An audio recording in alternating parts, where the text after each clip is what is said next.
They say that if walls could talk, each building would have a story to tell. But few would tell so many fascinating stories in so many different voices as the Hagia Sophia, or Holy Wisdom. Perched at the crossroads of continents and cultures, it has seen massive changes from the name of the city where it stands to its own structure and purpose. And today, the elements from each era stand ready to tell their tales to any visitor who will listen. Even before you arrive at the Hagia Sophia, the ancient fortifications hint at the strategic importance of the surrounding city, founded as Byzantium by Greek colonists in 657 BCE, and successfully renamed as Augusta Antonia, New Rome, and Constantinople, as it was conquered, reconquered, destroyed, and rebuilt by various Greek, Persian, and Roman rulers over the following centuries. And it was within these walls that the first megala ecclesia, or great church, was built in the 4th century. Though it was soon burned to the ground in riots, it established the location for the region's main religious structure for centuries to come. Near the entrance, the marble stones with reliefs are the last reminders of the second church. Built in 415 CE, it was destroyed during the Nika riots of 532, when angry crowds at a chariot race nearly overthrew the Emperor Justinian I. Having barely managed to retain power, he resolved to rebuild the church on a grander scale, and 5 years later, the edifice you see before you was completed. As you step inside, the stones of the foundation and walls murmur tales from their homelands of Egypt and Syria, while columns taken from the Temple of Artemis recall a more ancient past. Runic inscriptions carved by the Vikings of the emperor's elite guard carry the lore of distant northern lands. But your attention is caught by the grand dome representing the heavens.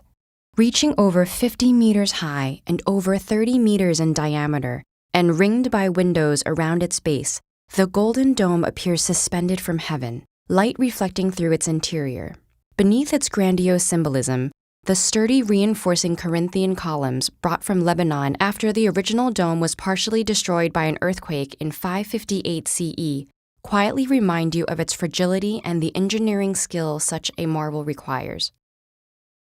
If a picture is worth 1,000 words, the mosaics from the next several centuries have the most to say, not only about their biblical themes, but also the Byzantine emperors who commissioned them, often depicted along with Christ. But beneath their loud and clear voices, one hears the haunting echoes of the damaged and missing mosaics and icons, desecrated and looted during the Latin occupation in the Fourth Crusade.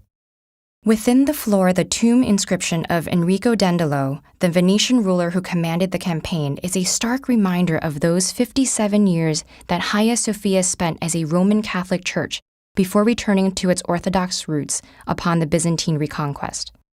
But it would not remain a church for long. Weakened by the Crusades, Constantinople fell to the Ottomans in 1453 and would be known as Istanbul thereafter. After allowing his soldiers 3 days of pillage, Sultan Mehmed II entered the building. Though heavily damaged, its grandeur was not lost on the young sultan who immediately rededicated it to Allah, proclaiming that it would be the new imperial mosque. The 4 minarets built over the next century are the most obvious sign of this era, serving as architectural supports in addition to their religious purpose. But there are many others. Ornate candle holders relate Suleiman's conquest of Hungary, while giant calligraphy discs hung from the ceiling remind visitors for the first 4 caliphs who followed Muhammad.